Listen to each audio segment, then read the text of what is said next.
Өнөөдрийн зах зээлийн үнэлгээгээр 5-6 настайгаас нь картинг дурлуулаад дээшээ ингээ явахын тулд ер нь 10 сая доллар. Яг формулит ортлоо. Тий, ортлоо. Нийт Яг 2 жилийн өмнө за 2 жилийн Хамилтны ярилцлаганд тэгчихсэн.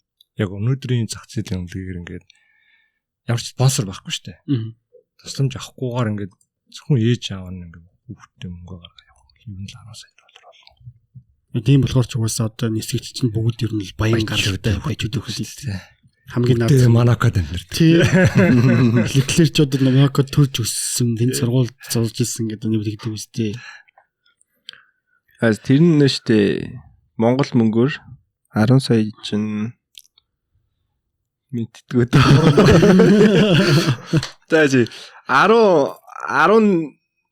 оронтой заяа. 3.8 38 тэрбумын дээтэл их найд юм уу?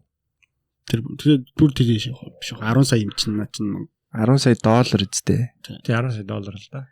Тэр чинь тэгээд Монгол мөнгөөр бол 38 их найд төгрөг болоод байгаа юм шүү. 30 их найд бишээ 30 тэрбум. Тий 38 тэрбум.